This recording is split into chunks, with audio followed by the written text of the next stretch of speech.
onus campaign here in Arizona. And between this new District 9, because there is no District 9 member of Congress right now, but there will be in January, and it will be Vernon Parker, who is sitting here in the studios with us at this very moment. Another hot guy. Well, I don't know. These Texas tenors, they look, it really resonates with me because I have a real face for radio compared to these Texas tenors. You don't look anything like those guys. Well, I was born in Texas, though, Barry. Were you really? I was born in Houston. Yeah, all right. Well, Fifth that's where Ward. these guys are from. They're all from Houston and Katy, Texas, which is Houston, yeah.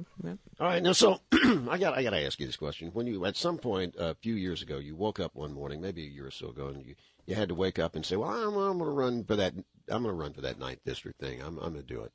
And so here we are in the middle of this, and you are running against a woman she's been in the Arizona House, she's been in the Arizona Senate, she got a law degree. Well, you got a law degree, but she got a law degree, and she you're trying to take out campaign spots, talk about everything you are, and she's trying to take out campaign spots to hide everything she is, and that's going just exactly like the Flake Carmona campaign, and both your campaign and the Flake Carmona campaign are going to be these are the two biggest watched congressional senatorial campaigns in the country right now. Absolutely. It's been incredible because a lot of people, they say, well, negative campaigning, we don't want to, participate in it. I hate negative campaigning. But when they go to the polls, guess what they do? They say, oh, I remember something negative about this person, so I'm going to vote for this person. And so unfortunately, that's what we have de-evolved into is, what can we say negative about the person? For example, Vernon Parker hates education. Are you kidding me? I'm 2 generations removed from someone who could not read. And my grandmother, she told me, she said, Bernard, that's my middle name. She goes, Bernard, listen, the only way we are going to get out of this neighborhood and the only way that we are going to get you out of here is for you to get an education. And I went through public education from K through 12, public education for college. And I'll tell you this, Barry, I firmly believe that we should not have a Washington, D.C. bureaucrat who sits 3,000 miles away telling us in Arizona how to educate our children. But they've taken that and twisted it to say that I hate education. I see this poor little girl with the backpack on the commercial looking at me as if I'm going to throw her over the cliff with my grandmother because I hate old people too. It's unbelievable. I'm dumbfounded. Like I said, is like the campaign from hell. When Jeff Flake came on, I said, "How come you hate veterans so much?" And now you're on. And how come you hate education so much? And you hate old people. And I am, again, the word dumbfounded that all of these spots reach to this level. I mean, this is what it's all about, that you are against education. Anybody in your family, you were the first one to go to college. That's right. First one. How about high school? Did anybody finish high school before you? Yeah. My aunts and uncles, they finished high school. My brother did too. And my brother actually, after I graduated from college, he graduated. He's 1 year older than I am. He graduated about 3 years after I did. Yeah. Okay. Yeah. So, but you led the way. I was the pathfinder, baby. Guys, I heard you talking because you had your grandmother go back. She was a cleaning lady. Yeah. She went back to work, and you told this story. Actually, you know what? Her father, my great-grandfather, and I sat on his porch and when I was about 8 years old, and he looked up at the moon. There was no electricity, no running water. In the woods of Louisiana, he looked up at the moon, and my grandmother's name was Louise. He goes, Louisa, they say people went to the moon. I don't really believe that. Do you? And that has resonated with me because I used to, I talked to him all the time, and he was the son of a slave. And my grandmother picked cotton such that her hands would bleed. And so for me to be where I am today is such a blessing. And the only way that I got here, Barry, was through education. And so it breaks my heart when I see that, the DCCC and Kirsten Sinema, all they can talk about is how I hate education. But what I do hate, and I will continue to hate, is that I believe that education should be local. I believe that the teachers and the parents on the local level should dictate how to educate their children, not some fat cat bureaucrat who sits 3,000 miles in Washington, D.C. with a one-size-fit-all approach. No child left behind.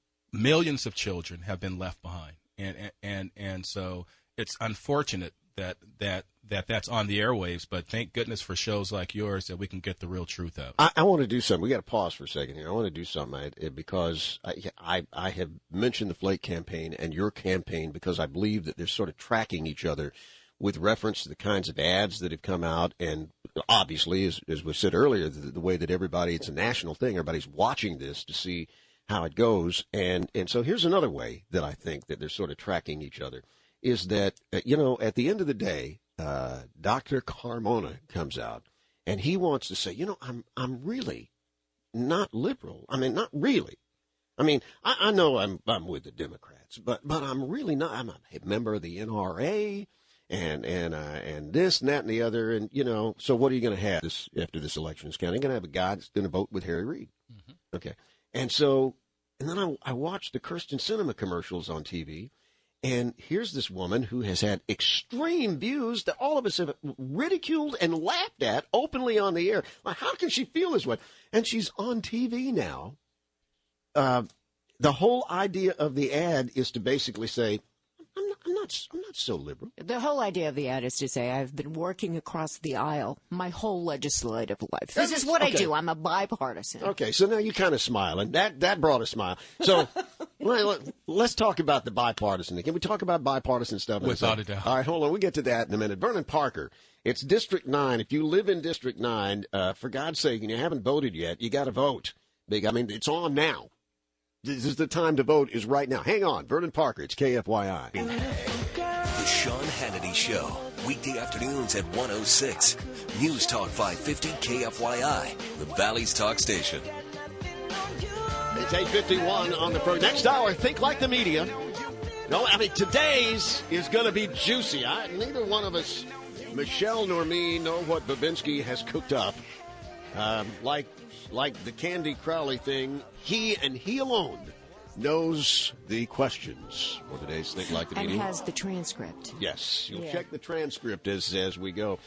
So go to the Facebook fan page, get registered, and sign up and like the program and do all that stuff. Kiss our butts and say nice things, and you could be picked randomly. It's random, right? It's completely totally random. Totally random. Except if you're a family member, then right. you get moved to the front of the line. Right. That's it. Nepotism reigns here at Clear Channel Communications. Now, let's see here. Vernon Parker is joining us, the 9th District Congressional race, the one of which there is none right now. This is a brand new seat in the House of Representatives. I tell you, these House and Senate races do not underestimate, or as George Bush liked to say, misunderestimate how important these things are. This is vital. And so, here's Vernon Parker holding up his little corner of the universe. My question was are you as shocked as I am about the Democrats who are running, and their whole campaign is a deflection thing to not present themselves with the what I call it, the liberal agenda that they have espoused their entire political life? I'm dumbfounded. I cannot believe it, Barry. Look, just be who you are. Say who you are. Here's a woman. She got the Vladimir Lenin Socialist Award because she was the most socialistic legislator in the state. Stop. She really did. Come on. She did. There is such an award? Yes, there is. And she received, and as the press said, she proudly received it. And then, and she advocated for the closure of Luke Air Force Base. Now she's running commercials saying how much she adores veterans. And look, just say what you mean and let people vote for who you are. We would have lost 17,500 jobs, $2.2 billion to the state's economy.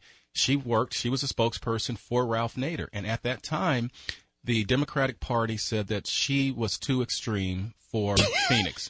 Now they are embracing her and saying that, she is mainstream. I mean, she's out of the mainstream, but I have to applaud her. She's done a fabulous job in repackaging who she really is. Because people think, she works across the aisles. Look, Barry, I was unanimously confirmed by the United States Senate. That meant that every Republican and every Democrat had to vote for me. Okay, I do not believe that Kirsten Sinema today can be confirmed by the United States Senate because of her past views and because of what she has said on the record. These are not my words. I mean, everything that I've said so far, these are her exact words, but now she's twisting them, and the media, not this show, but the other shows, they are twisting it for them. If you read the Arizona Republic's endorsement of her, it said, well, she can reach across party lines. So it is phenomenal what she has been able to do to repackage who she really is. Well, I think the message that I'm hearing from you is that if you are seeking public office in the future, you need to find out who that PR firm is and go out there and let them package you for whatever you want to be. But I agree with you. I remember when we had the issue, there was maybe it was a number of years ago, the border fence, and Sean Hannity came down to broadcast and stepped over the fence to make a point. She wanted to have him arrested. That's the first time I ever heard of her. On a really serious note, and she's not a serious person, if you want good conservative representation in District 9, you got to be out there and you got to be voting for Vernon Parker right now. You've got to take this very seriously. Registration is pretty tight, right? Democrat to Republican? Yes, it really is. You need everybody's vote. The independent vote is going to be key for us. That's going to determine the election. And, I would just tell people that if they want my real views, go to VernonParker.com. Vernon Parker. And if you've got that envelope from the registrar's, go vote today.